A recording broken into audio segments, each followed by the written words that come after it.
एक राजा थे। वो एक बार वन भ्रमण के लिए गए, रास्ता भूल गए। जब पुराने राजा सब रास्ता ही भूल जाते थे, जब भी सुनो कि राजा क्या है, रास्ता भूल गए। तो राजा जाते जाते जंगल में और रास्ता भूल गए। भूख भी लगी है, प्यास भी लगी है। गए तो सामने एक झोपड़ी दिखी। जब झोपड़ी में गए तो उन्हें वहां बड़ा आतिथ्य प्राप्त हुआ। उस व्यक्ति ने राजा की बहुत खातिरदारी की, बहुत अच्छे ढंग से जो है उनका आतिथ्य प्रदान किया।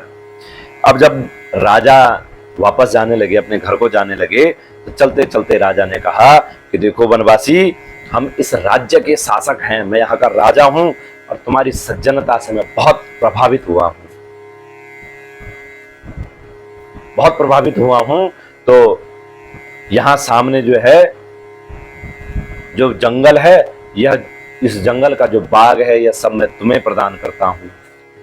वह किस चीज का जंगल है? चंदन का जंगल है। तो उसके द्वारा तुम जो है अपना जीवन आनंद पूर्वक व्यतीत करो। अब जो वनवासी था उस परवाने को लेकर नगर अधिकारी के पास गया। जो राजा ने कागज दिया था बना करके, उसको लेकर के कहा गया, नगर अधिकारी के पास गया और बहुमूल्य जो चंदन का वन था उसको प्राप्त किया। जब व्यक्ति को किसी चीज का भान नहीं होता है, किसी चीज का मान नहीं होता है कि यह क्या है, उसके बारे में पता नहीं होता है, तो उसकी किस प्रकार की स्थिति होती है कि उस वनवासी को चंदन का कोई महत्व पता नहीं था। उसे पता ही नहीं कि चंदन है क्या चीज और इसका किस प्रकार से लाभ उठाया जा सकता है, उस व्यक्ति को पता नहीं था। और उसकी जानकारी न होने से वह वनवासी चंदन के वृक्ष काट करके और उसका कोयला बनाता और कोयला जो है शहर में बेचता। इस प्रकार किसी तरह उसके गुजारे की व्यवस्था होने लगी। धीरे धीरे सभी वृक्ष तो समाप्त हो गए। अब एक अंतिम पेड़ बचा। वर्षा ऋतु का समय था, तो जब वर्षा ऋतु का समय था तो वह पेड़ को जला नहीं पाया। तो उसने सोचा क्यों ना इस लकड़ी को ही जो है बाजार में बेच दी जाए। लकड़ी का गट्ठा लेकर के जब वह बाजार पहुंचा, तो उसकी जब सुगंध, उस चंदन की सुगंध जो है लोगों को प्रभावित करती है और लोग उसके पास आते हैं और उसका क्या है, भारी मूल्य देते हैं, चंदन की लकड़ी का मूल्य देते हैं। अब वो वनवासी जो था वो बड़ा आश्चर्यचकित हो गया। सोचता है इस लकड़ी का इतना मूल्य, ये इतनी मूल्यवान है।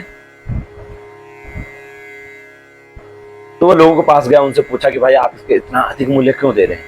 तो लोगों ने कहा कि चंदन की लकड़ी है, बहुत मूल्यवान होती है। यदि तुम्हारे पास और ऐसी लकड़ियां हैं तो क्या है, तुम्हें और प्रचुर मात्रा में धन प्राप्त कर हो सकता है। अब वह वनवासी बड़ा अपनी नासमझी पे पश्चाताप करने लगा कि उसने इतना बड़ा बहुमूल्य चंदन वन कौड़ी के भाव में कोयले बना बना करके बेच दिया। पछताते हुए नासमझ को सांत्वना देते हुए एक विचारशील व्यक्ति ने कहा, हे मित्र, पश्चाताप मत करो, ये सारी दुनिया ही तुम्हारी तरह क्या है, नासमझ है। जीवन का एक एक क्षण बड़ा बहुमूल्य है, पर लोग उसे क्या करते हैं, वासनाओं में, तृष्णाओं के बदले कौड़ी के भाव में क्या है, उस मोल को गंवा देते हैं।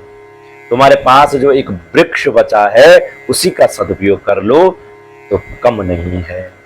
बहुत गंवा कर भी अंत में यदि कोई मनुष्य संभल जाए तो वह बुद्धिमान हो जाता है।